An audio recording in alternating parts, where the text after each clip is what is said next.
बिस्मिल्लाहिर्रहमानिर्रहीम। Dear students, अस्सलाम वालेकुम। आज हम दो टॉपिक को कवर करेंगे। पहला टॉपिक है कैश मेमोरी और दूसरा टॉपिक है मशीन साइकिल। कैश मेमोरी क्या होती है? Cache memory is a small and very fast memory inside the CPU. Cache memory एक बहुत छोटी साइज में छोटी या कैपेसिटी के लिहाज से छोटी, लेकिन डाटा ट्रांसफर की स्पीड के लिहाज से बहुत तेज मेमोरी होती है। होती कहां पर है? इनसाइड द सीपीयू, प्रोसेसर के अंदर, सीपीयू के अंदर होती है। ये किस लिए इस्तेमाल होती है? Use to speed up the transfer of data and instruction. ये डाटा और इंस्ट्रक्शन के ट्रांसफर को स्पीड अप करने के लिए इस्तेमाल होती है। एक्सपेंसिव होती है लेकिन फास्टर होती है देन रैम से।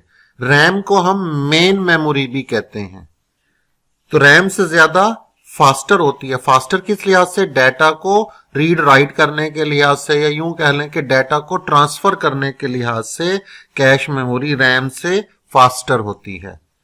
When CPU needs some data or instruction, जब CPU को किसी डाटा या इंस्ट्रक्शन की जरूरत होती है। CPU किसे कह रहे हैं? प्रोसेसर को कह रहे हैं। ये ब्रेन ऑफ कंप्यूटर होता है CPU। जब इसको कोई ऑपरेशन करने के लिए डाटा या इंस्ट्रक्शन की जरूरत होती है फ्रॉम रैम से फॉर द फर्स्ट टाइम, पहली मर्तबा, तो one copy of that data और इंस्ट्रक्शन, उस डाटा और इंस्ट्रक्शन की एक कॉपी जो है is stored in the cache memory. वो कैश मेमोरी में स्टोर कर देता है। होता क्या है? जब भी सीपीयू ने कोई ऑपरेशन परफॉर्म करना हो, जैसे ऐड के इंस्ट्रक्शन को एग्जीक्यूट करना है, सब्ट्रैक्ट की इंस्ट्रक्शन को, मसलन मैं ये कहता हूं 4+2, इस क्वेश्चन को सीपीयू कैसे हल करेगा? 4+2 आप कीबोर्ड से लिखेंगे, 4b+b और 2b, ये कीबोर्ड से टाइप करेंगे। ये कहां पर जाकर स्टोर होता है? कीबोर्ड से रैम में जाकर स्टोर होता है। इसी रैम को मेन मेमोरी कहते हैं। लेकिन रैम ने इसे सॉल्व नहीं करना। इसको किसने सॉल्व करना है? 4+2 को ये सीपीयू के अंदर ALU होता है, उसने सॉल्व करना है इसको। तो सीपीयू क्या करेगा? रैम से ये डाटा भी और इंस्ट्रक्शन भी, 4 और 2 क्या है इसमें? 4+2 में के क्वेश्चन में 4 और 2 डाटा है, और प्लस जो है वो एक इंस्ट्रक्शन है, ऐड की इंस्ट्रक्शन कह लें या प्लस की इंस्ट्रक्शन कह लें। तो सीपीयू क्या करेगा? इस डाटा और इंस्ट्रक्शन को क्या करेगा? फेच करेगा रैम से, मेन मेमोरी से फेच करेगा, और फेच करने के बाद किसमें स्टोर कर देगा? जब पहली मर्तबा फेच करेगा, यानी गेट करे, फेच से मुराद लेकर आएगा, ब्रिंग करेगा, गेट करेगा सीपीयू किससे? रैम से, इस डाटा और इंस्ट्रक्शन को। तो सबसे पहले जब इसे करेगा, फेच करेगा, तो ये इसमें रैम, उसके कैश मेमोरी के अंदर इसको स्टोर कर देगा। अगर इस डाटा और इंस्ट्रक्शन की उसको दोबारा से जरूरत पड़ी तो वो दोबारा रैम से नहीं लेगा, बल्कि कैश मेमोरी से ही ले लेगा, क्योंकि जो सीपीयू होता है, सीपीयू, उसकी स्पीड सबसे ज्यादा होती है, प्रोसेसिंग स्पीड। वो मिलियंस ऑफ इंस्ट्रक्शंस को एक सेकंड में एग्जीक्यूट कर लेता है। लेकिन प्रॉब्लम यह है कि उसके पास जो डाटा आता है वो रैम से आता है। रैम इतनी तेज नहीं होती कि वो एक सेकंड में मिलियंस ऑफ इंस्ट्रक्शन सीपीयू को प्रोवाइड कर सके। तो क्या करते हैं कि सीपीयू की परफॉर्मेंस को फुली यूटिलाइज करने के लिए, उसकी जो प्रोसेसिंग स्पीड है, जो मिलियंस बल्कि बिलियंस ऑफ इंस्ट्रक्शंस को वो एक सेकंड में एग्जीक्यूट कर लेता है सीपीयू, उसको फुली यूटिलाइज करने के लिए हम सीपीयू के अंदर एक छोटी सी मेमोरी लगा देते हैं, कैश मेमोरी। तो जब डाटा रैम से आना होता है, रैम स्लो प्रोवाइड करती है सीपीयू को डाटा। सीपीयू को वेट करना पड़ता है डाटा के लिए, ताकि उसकी एग्जीक्यूशन करे। तो हम क्या करते हैं कि सीपीयू जब फर्स्ट टाइम डाटा को फेच करता है रैम से, उसे कैश मेमोरी में उसकी एक कॉपी को स्टोर करा देते हैं। अगर उस डाटा की बार बार जरूरत पड़े तो सीपीयू रैम से नहीं लेगा, वो कैश मेमोरी से ही लेगा, क्योंकि कैश मेमोरी रैम से फास्टर होती है, तो वो जल्दी से उसको प्रोवाइड कर देती है। कैश मेमोरी सीपीयू को डाटा और इंस्ट्रक्शन प्रोवाइड कर देती है, जिससे सीपीयू की जो प्रोसेसिंग स्पीड है, परफॉर्मेंस है, वो बेहतर हो जाती है।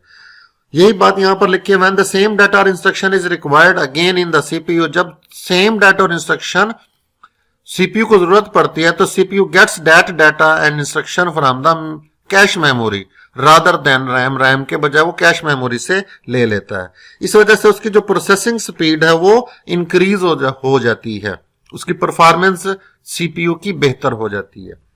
Levels of cache memory, 3 levels होते हैं। L1 कैश, L1 कैश को प्राइमरी कैश भी कहते हैं। ये फास्ट होती है लेकिन साइज में समाल, स्पीड में फास्ट, साइज में समाल होती है। होती कहां पर है? प्रोसेसर चिप के अंदर, प्रोसेसर के अंदर होती है। इसको सीपीयू कैश भी कहते हैं, प्राइमरी कैश भी कहते हैं। L1 कैश 3 लेवल्स हैं, L1, L2 and L3। L2 cash में क्या होता है? इसको सेकेंडरी कैश भी कहते हैं। ये L1 की निस्बत ज्यादा कैपेसिटी से मुराद क्या है कि L1 से क्या होती है, इसकी कैपेसिटी ज्यादा होती है लेकिन स्पीड कम हो जाती है। और ये सीपीयू पे भी हो सकती है और अलहदा से मदरबोर्ड पर भी हो सकती है, डिपेंड करता है सीपीयू के मॉडल पर कि ये L1 कैश, L2 कैश जो है ये हम कुछ कंप्यूटर्स में, कुछ मॉडल में सीपीयू के अंदर भी होती है और कुछ मॉडल्स में ये सीपीयू के बाहर मदरबोर्ड के ऊपर भी होती है।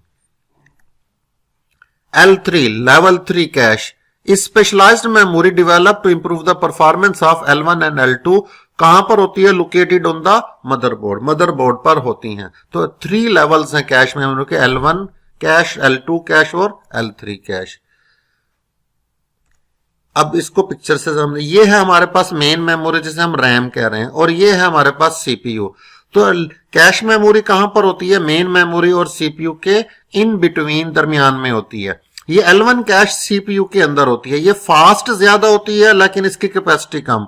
ये L2 कैश, इसकी स्पीड L1 से कम होती है, कैपेसिटी डाटा को स्टोर करने की ज्यादा। L3 लेवल 3 कैश जो है इसकी स्पीड कम होती है लेकिन इसकी जो कैपेसिटी है वो L2 से भी ज्यादा। तो डाटा सबसे पहले कहां से आता है हमारे पास? मेन मेमोरी से L3 में, फिर L2 में, फिर L1 में, और जब जाता है तो वो L1 में, L2 में, L3 में और फिर मेन में। मेन मेमोरी ये किसे कह रहे हैं? रैम। सारा डाटा जो सीपीयू लेता है वो मेन मेमोरी से लेता है, यानी रैम से लेता है। रैम स्पीड में स्लो होती है, सीपीयू स्पीड में बहुत ज्यादा फास्ट होता है।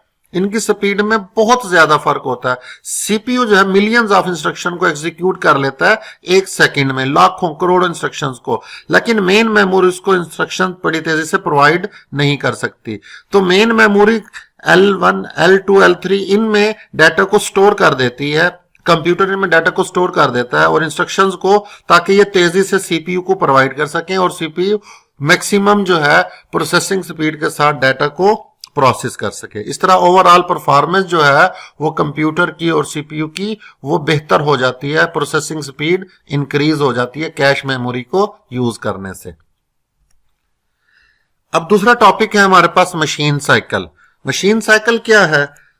Step by step process to execute an instruction by the CPU is called machine cycle। ये N है लफ्ज। स्टेप बाय स्टेप प्रोसेस है टू एग्जीक्यूट इंस्ट्रक्शन, एक इंस्ट्रक्शन को एग्जीक्यूट करने के लिए सीपीयू जो प्रोसेस करता है, जो स्टेप्स लेता है, उन स्टेप्स के मजमुआ को मशीन साइकिल कहते हैं। 4 स्टेप्स हैं: fetch instruction, decode instruction, execute instruction और स्टोर रिजल्ट। तो मशीन साइकिल में किसी भी इंस्ट्रक्शन को, ऐड की इंस्ट्रक्शन है, सबट्रैक्ट की इंस्ट्रक्शन है, डिव की इंस्ट्रक्शन है, मल की इंस्ट्रक्शन है, सीएमपी कंपेयर की इंस्ट्रक्शन है, कोई भी इंस्ट्रक्शन है उसे सीपीयू 4 स्टेप में एग्जीक्यूट करता है और इन 4 स्टेप्स का मजमुआ मशीन साइकिल कहलाता है। फैच इंस्ट्रक्शन में क्या होती है? कंट्रोल यूनिट, सीपीयू के अंदर एक हिस्सा होता है कंट्रोल यूनिट, वो सबसे पहले इंस्ट्रक्शन को फैच करेगा। कहां से? मेन मेमोरी से, रैम से। फिर क्या करेगा? कंट्रोल यूनिट जो है वो डिकोड करेगा, इंटरप्रेट करेगा, तर्जमा करेगा। किसका? इंस्ट्रक्शन का। ये समझने के लिए कि किस किस्म की इंस्ट्रक्शन आई है और किस किस्म का ऑपरेशन परफॉर्म करना चाहती है, to determine what further operation should be taken. और CU also direct to move the data from the main memory to ALU. CU control unit क्या करता है? सीयू ये डायरेक्शन देता है मेन मेमोरी को कि वो डाटा ट्रांसफर करे, कहां पर? मेन मेमोरी से एएलयू में।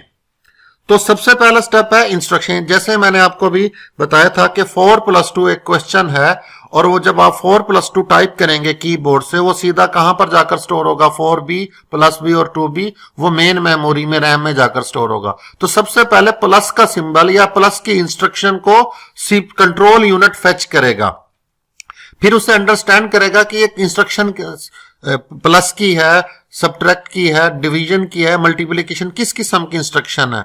जब वो उसे इंटरप्रेट कर लेगा, तर्जमा कर लेगा, अंडरस्टैंड कर लेगा, फिर वो देखेगा कि इसके साथ डाटा कौन सा है। डाटा इसके साथ है 4 और 2, 4+2 में डाटा जो है 4 और 2 है। फिर इस डाटा को फेच करेगा और किस में स्टोर करा देगा, ALU में। असल जो एग्जीक्यूशन होती है इंस्ट्रक्शन की, वो ALU के अंदर होती है। तो डाटा को हासिल करने के बाद, एक्वायर करने के बाद, ALU इस इंस्ट्रक्शन को एग्जीक्यूट करेगा। तो 4+2 को एग्जीक्यूट करना का काम कहां पर होगा, ये ALU में होगा। तो आंसर क्या आएगा, वो 6 आएगा। इस 6 आंसर को, 4+2 का आंसर 6 आंसर को कंट्रोल यूनिट क्या करेगा, वापिस मेन मेमोरी में जाकर स्टोर करवाएगा। तो ये 4 स्टेप होते हैं किसी भी एक इंस्ट्रक्शन को एग्जीक्यूट कराने के लिए। इसको एक तस्वीर से देख लें। मशीन साइकिल को fetch, decode, execute and store cycle भी कहते हैं। Fetch, decode, execute and store cycle. तो पहला स्टेप क्या है, ये देखें, ये पहला स्टेप है यहां पर फेच इंस्ट्रक्शन मेन में। ये मेमोरी है, मेन मेमोरी, रैम। ये पहला स्टेप है, ये कंट्रोल यूनिट उस इंस्ट्रक्शन को फेच करेगा। यानी जैसे 4+2 में से प्लस जो है, प्लस की सिंबल, ये एक इंस्ट्रक्शन है। कंट्रोल यूनिट उसे फेच करने के बाद, गेट करने के बाद क्या करेगा, उसको decode instruction into the command, उसको कमांड्स में क्या करेगा, डिकोड करेगा, उसे अंडरस्टैंड करेगा, और फिर डाटा भी गेट करेगा, 4+2 को भी गेट करेगा। गेट करने के बाद किसको दे देगा, ALU को देगा। ALU क्या करेगा, 4+2 को इसका आंसर मालूम करेगा, 4+2 को एग्जीक्यूट, इस इंस्ट्रक्शन को एग्जीक्यूट करेगा और आंसर मालूम करेगा। वो आंसर कितना आएगा, 6। फिर कंट्रोल यूनिट इस आंसर को वापस ALU से कहां पर स्टोर करवाएगा, मेन मेमोरी में, रैम में। तो इस तरह एक इंस्ट्रक्शन को एग्जीक्यूट करता है एक CPU। उम्मीद है आपको ये टॉपिक समझ आ गया होगा। अगर आपने अभी तक मेरे चैनल को सब्सक्राइब नहीं किया तो जल्दी से मेरे चैनल को सब्सक्राइब कर दें और नोटिफिकेशन बेल पर क्लिक कर दें, ताकि हर नई आने वाली वीडियो का नोटिफिकेशन आपको मिल सके। अपना ख्याल रखिएगा। नेक्स्ट लेक्चर में मुलाकात होगी। अल्लाह हाफिज।